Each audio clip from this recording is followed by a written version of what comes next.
Chers amis, bonjour. Aujourd'hui, nous allons commencer donc la dernière partie de cette série de cours sur Kashrut en cuisine en faisant une visite guidée dans notre cuisine, dans votre cuisine, et nous allons essayer de découvrir et de mettre en valeur les différents problèmes qui peuvent exister dans la conception d'une nouvelle cuisine ou bien dans une cuisine déjà existante. Mais avant tout, parlons un petit peu de l'importance de l'accomplissement des lois de la Kashrut dans la cuisine en particulier, dans la maison de façon générale et dans la cuisine en particulier. En effet, le Malbim nous dit dans Parashat Teruma, dans l'injonction de la Torah de construire un Mishkan, un sanctuaire à Kadosh Baruch Hu, que, mis à part donc, ce sanctuaire que nous devons construire pour Kadosh Baruch Hu, nous devons aussi de construire dans notre propre cœur un sanctuaire, que donc notre cœur devienne un sanctuaire, une résidence pour la Shekhinah. En respectant les lois de la Kashrut dans la cuisine, toutes les lois alimentaires, alors donc l'homme se purifie, l'homme devient ce qu'on appelle plus kadosh, et donc va être apte à recevoir chez lui, dans sa maison, dans son cœur, la Shekhinah. Le Rambam d'ailleurs classe toutes les lois de la Kashrut, les lois de la Shrita, les lois de la Kashrut, de Basar Vechalav, de Ta'arovot, toutes ces lois-là sont classées dans le traité de Kedusha, c'est-à-dire la sainteté. Et ce n'est pas pour rien, car, comme nous venons de le dire, l'accomplissement de ces lois amène l'homme à la sainteté. Lorsqu'on veut concevoir une nouvelle cuisine, on achète une maison sur plan, on veut concevoir une nouvelle cuisine, ou bien on veut changer sa cuisine, ou bien lorsque on veut organiser sa propre cuisine existante, alors il y a certaines règles à connaître pour essentiellement éviter des problèmes. C'est pas chaque problème qui est me'akev qui va empêcher la cuisine de fonctionner comme il faut, mais on va essayer toujours de faire les choses de façon lechatchila a priori pour éviter les problèmes. Donc nous allons, dans ce cours, passer en revue tous les éléments de la cuisine et essayer de dénombrer les différents problèmes qui peuvent exister sur chaque élément. Alors tout d'abord, entrons dans la cuisine. Alors, je me suis demandé quel est le premier problème qu'on peut trouver en entrant dans une cuisine. Et mes yeux se sont posés sur la mezouza. La mezouza, quand on rentre dans la cuisine, la mezouza de la cuisine reçoit plus de vapeur que dans tout le reste de la maison. En particulier si elle est proche des plaques de cuisson, où il y a souvent des marmites qui bouent, donc il y a beaucoup de vapeur qui se répand dans la cuisine, et donc le claf peut éventuellement peut-être plus abîmé que dans le reste de la maison. C'est pourquoi il faut être vigilant et bien entourer la mezouza de la cuisine avec un papier cellophane, de telle sorte que donc, les vapeurs n'abîment pas la mezouza de la cuisine. Entrons dans la cuisine. Alors on va commencer d'abord par les éviers. Lorsqu'on prévoit une cuisine, il est bien de prévoir deux éviers distincts. Un évier chalavi et un évier basari. Et ceci pour plusieurs raisons. Alors, il faut savoir avant tout que ce n'est pas une obligation. Comme on verra un tout petit peu plus loin, ce n'est pas une obligation, mais c'est plus simple. On va dire, on va simplifier les choses en utilisant des éviers distincts. Le mieux, c'est de les séparer complètement. C'est qu'ils ne soient même pas à proximité, qu'il y ait un évier chalavi d'un côté et un évier basari d'un autre côté. Comme ça, même si on pose des ustensiles dans l'évier et que ça gicle d'un côté ou de l'autre, alors donc ça risque pas de passer de l'autre côté. Si on a les deux éviers qui sont un à côté de l'autre, on fera attention à mettre une séparation assez haute entre les deux, de telle sorte que même si on jette un objet qui a encore des restes, par exemple de lait, dans l'évier chalavi, ça ne risque pas de gicler du côté basari. Un des points essentiels, et ça les maîtresses de maison sauront le confirmer, pour lesquels il est bien d'avoir deux éviers, c'est pour qu'on ne soit pas obligé de faire en permanence la vaisselle. En effet, si on ne possède qu'un seul évier, on n'aura pas le droit de faire la vaisselle en même temps d'ustensiles chalavi, donc lait, et d'ustensiles viande avec de l'eau chaude.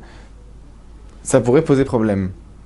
Donc, on va être obligé en permanence de faire la vaisselle, juste après le petit déjeuner, de faire la vaisselle chalavi dans l'évier, puis après le repas, faire la vaisselle basari, et ainsi de suite. On ne pourra jamais laisser dans l'évier des ustensiles. Si on possède deux éviers, on peut se montrer plus tranquille sur ce sujet-là.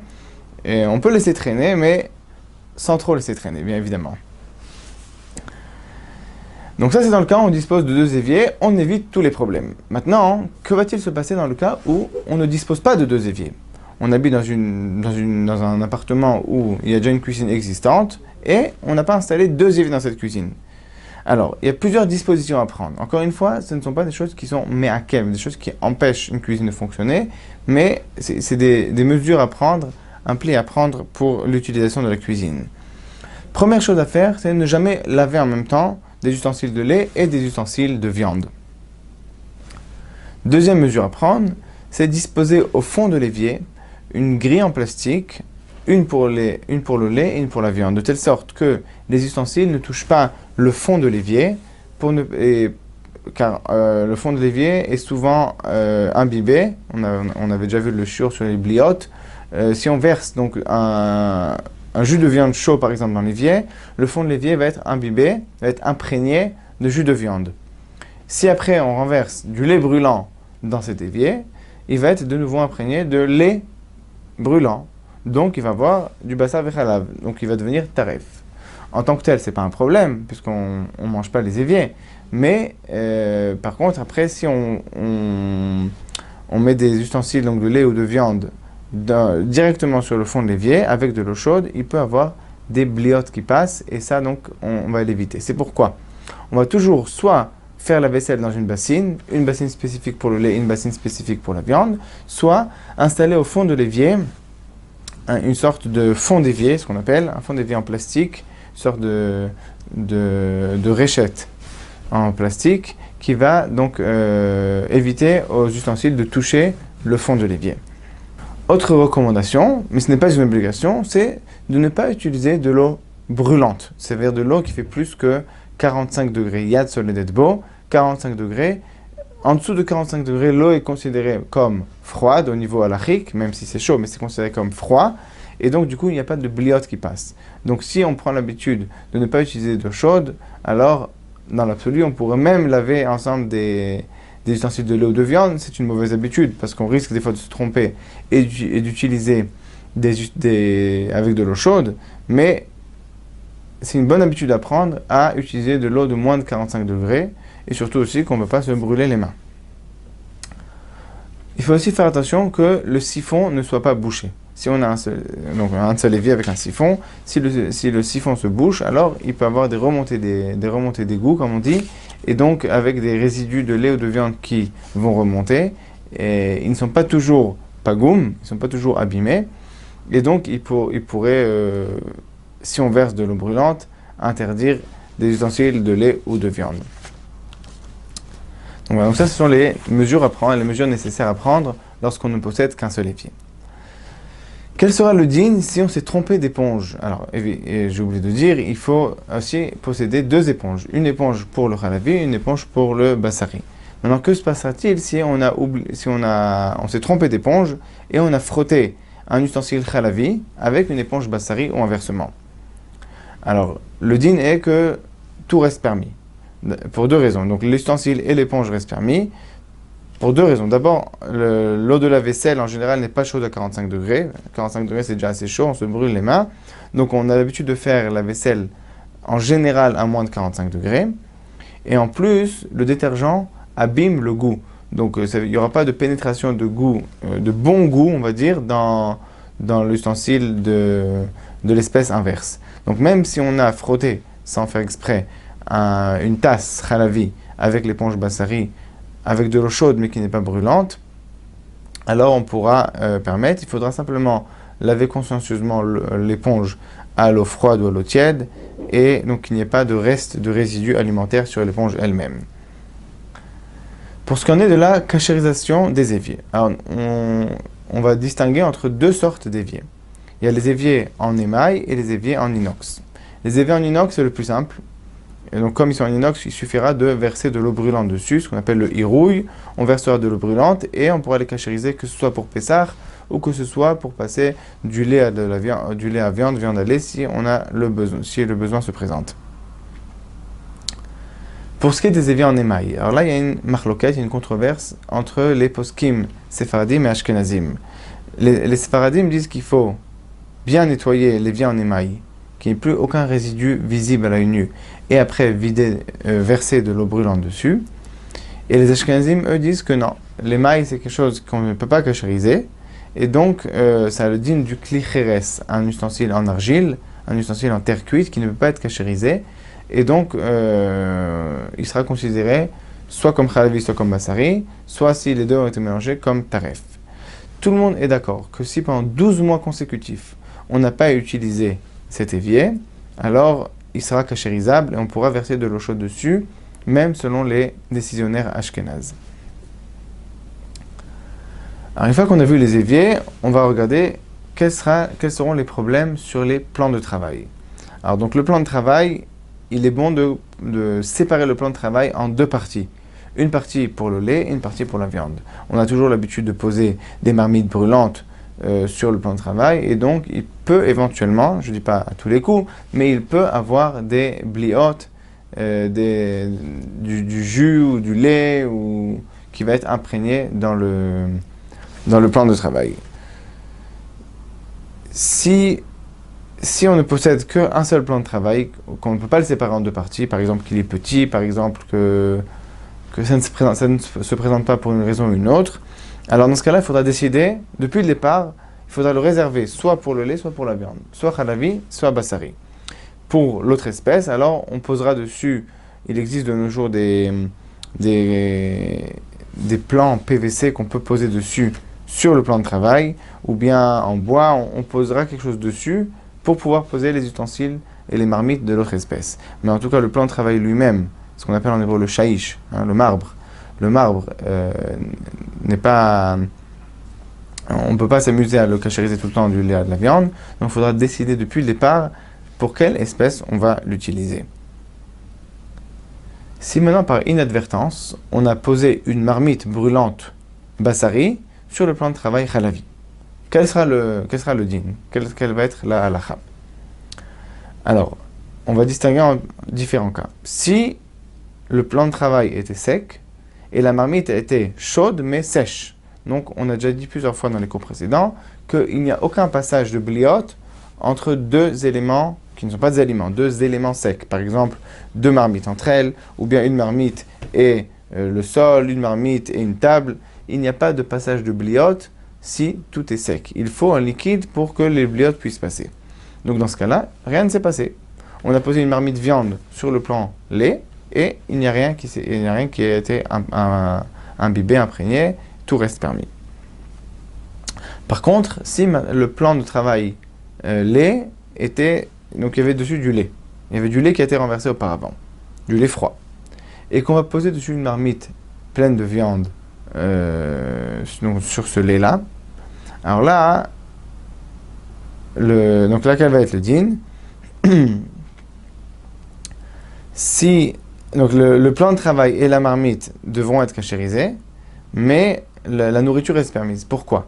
Parce que lorsqu'on pose donc une marmite viande sur un plan de travail lait, alors on appelle boléak des clipas. Ça veut dire qu'il y a la clipa, la pellicule inférieure de la marmite qui va être imprégnée de ce lait, et donc ça ne va pas transpercer la marmite, ça va rester que donc sur la partie extérieure de la marmite, et ça ne va pas atteindre la nourriture. Donc tout restera permis à l'intérieur, toute la viande restera permise à la consommation. Par contre, la marmite, elle, sera imprégnée et de viande et de lait, donc il faudra lui faire une cachérisation, à savoir la hagala, la tremper dans l'eau brûlante, et le plan de travail lui aussi devra être cachérisé, puisqu'il va aussi donc être baloua, il va être imprégné que des clipas de viande, de goût de viande, et donc il faudra verser dessus de l'eau brûlante pour le cachériser. Donc voilà, donc ça c'est les plans de travail. Pour ce qui en est des plaques de cuisson électriques ou bien les brûleurs à gaz ou à induction. Alors là, la halakha, qu'on a le droit d'utiliser les mêmes plaques électriques ou bien les mêmes brûleurs à gaz pour le lait et pour la viande. Certains se montrent plus stricts là-dessus, donc font la khumra d'avoir une gazinière pour le lait et une gazinière pour la viande. Il faut savoir que c'est une khumra, ce n'est pas une obligation. La plupart des décisionnaires disent que ce n'est pas obligatoire. Et pourquoi? Parce que, donc, pour deux raisons. D'abord, lorsqu'on pose des marmites sur une plaque, qu'elle soit électrique ou que ce soit au gaz, donc les plaques se cachérisent en permanence, puisque donc le feu arrive dessus et sont cachérisées en permanence. Donc on va dire qu'il n'y a pas de bliote qui reste. Et d'autre part, comme on a dit plus haut, en général, la marmite est posée à sec sur la gazinière ou sur la plaque électrique. Donc on avait dit que lorsque, si tant est même qu'il y ait une blia dans la plaque électrique ou dans la gazinière, dans la plaque de la gazinière, elle ne pourra pas passer si c'est à sec, puisque deux marmites ou deux éléments qui se touchent ne peuvent pas faire passer de bliote s'il n'y a pas de liquide. Si on utilise les mêmes plaques pour le lait, pour la viande, alors ces plaques-là, il faudra les considérer comme taref. Pourquoi? Parce que très souvent, il peut y avoir soit du jus de viande qui va couler dessus, soit du lait qui va déborder. À chaque fois qu'on fait chauffer du lait, on dit toujours que ça finit par déborder. Donc les plaques, elles sont imprégnées de lait et de viande. C'est vrai que le feu n'arrive pas partout. Et donc, il faudra les considérer comme taref. C'est-à-dire que si quelque chose est tombé dessus, ou bien en dessous des plaques, dans les gazinières, si de la nourriture est tombée en dessous, on ne récupérera pas cette nourriture-là. On la considérera comme taref, puisque cette nourriture est rentrée en contact avec la plaque elle-même qu'on considère comme taref. Si on utilise les mêmes plaques pour le lait, pour la viande, alors il faudra considérer ces plaques-là, les khatrila, a priori comme taref, puisque des fois il y a du jus de viande ou du lait qui tombe dessus. Et donc, si les khatrila, il faudrait éviter de récupérer un aliment qui est tombé dessus. Maintenant, si c'est tombé, qu'on a besoin de cet aliment, on aura le droit de le manger, pour deux raisons. D'abord, parce que c'est pas sûr que dans les 24 heures, il y a et du lait et de la viande qui soit tombé. Or, si 24 heures sont passées, le goût est pas goum, le goût est altéré, donc il ne peut pas interdire. Et deuxièmement, c'est pas sûr que du lait et de la viande sont tombés au même endroit. Sur toute la plaque, il faudrait les chances que la goutte de lait qui a débordé est tombée bédiouk à cet endroit-là, et la viande est tombée dans les mêmes 24 heures au même endroit est faible, donc on ne va pas être recherche et interdire la nourriture, et donc cette nourriture, bédiavad, a posteriori, restera permise. Si on possède des plaques en verre, des plaques chauffantes en verre, là il n'y a aucun problème, puisque le verre ne s'imprègne pas des bliotes, et donc tout reste toujours parvé, qu'on cuise des marmites de viande ou de lait, même si ça se renverse, c'est pas considéré comme baloua, il n'y a pas d'imprégnation et donc c'est permis. Si on possède une gazinière, il faudra faire attention de la nettoyer avec une éponge spécifique, ni l'éponge lait ni l'éponge viande, pour justement éviter qu'il y ait des bliotes si on nettoie à chaud évidemment, pour éviter donc qu'il y ait des imprégnations. Un dernier conseil dans l'utilisation des plaques électriques, et il faut faire attention donc de ne pas, a priori, je dis bien a priori, il faut faire attention de ne pas cuire en même temps sur les plaques ou sur la gazinière des aliments de lait, des aliments de viande. Pourquoi? Parce que des fois ça peut gicler d'un côté à l'autre. Alors, encore une fois, c'est pas une halakha. Dans la halakha, c'est permis. C'est un conseil pratique qui va éviter des problèmes. Si on cuit en même temps une marmite de lait, cette marmite va déborder sur la marmite de viande qui est à côté, ça va nous poser des problèmes, comme on l'a vu dans les cours précédents. Donc on va anticiper les problèmes et éviter de cuire en même temps une marmite de lait, une marmite de viande. Si maintenant on est obligé de le faire, on a besoin, on est pressé, il n'y a aucun problème ilchatique de le faire. Mais encore une fois, c'est un bon conseil pour éviter les problèmes. Pour ce qu'on est du frigidaire. Alors le frigidaire, il y a même des halakhot dans le frigidaire. Il est bien de réserver dans le frigidaire un tiroir ou une partie pour tous les aliments halavi, pour tous donc les aliments lait, les yaourts, les fromages. Par expérience, les yaourts entamés dans le frigidaire finissent toujours par se renverser. De façon générale, si on a des enfants à la maison, il faut toujours être plus vigilant parce que donc il y a plus de bêtises entre guillemets qui peuvent être faites.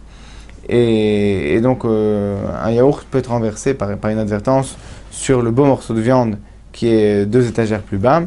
Donc on va faire attention toujours d'entreposer les aliments qui sont halavi, les aliments lait, dans un tiroir spécifique, un tiroir réservé pour les aliments halavi, de telle sorte que même si ça se renverse dans le tiroir et ça n'ira pas interdire, ça n'ira pas poser des problèmes sur d'autres morceaux de viande qui peuvent être plus bas.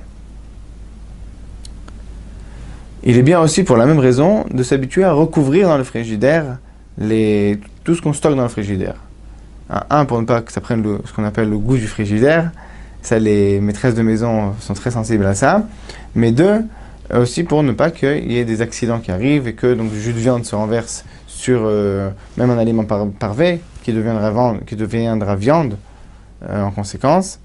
Et donc c'est bien, donc, comme on dit, de fermer les boîtes, de mettre tout dans des boîtes pour ne pas qu'il y ait des accidents. Il ne faut pas oublier le principe de kavouche. On avait parlé dans les cours précédents aussi du principe de kavouche, c'est-à-dire lorsqu'on va stocker un liquide pendant 24 heures, même à froid, dans une boîte, alors ce liquide va s'imprégner dans la boîte, et donc la boîte deviendra ou khalavi ou basari.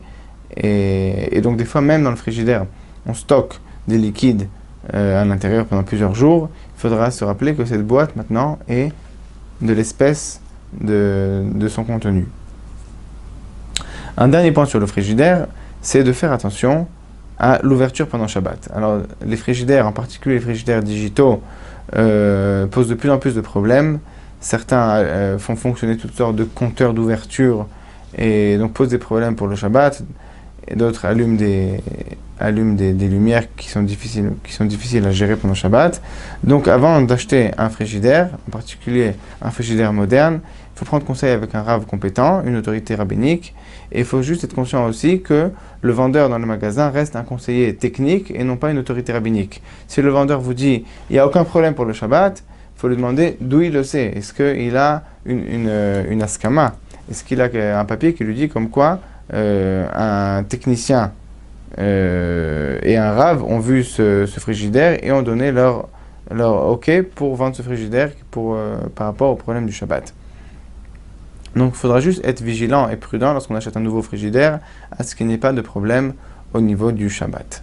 Dans le prochain cours, Bezat Hashem, nous verrons donc la suite de cette visite dans la cuisine, en particulier les problèmes qui existent dans les fours, dans les micro-ondes et dans les lave-vaisselle. À bientôt.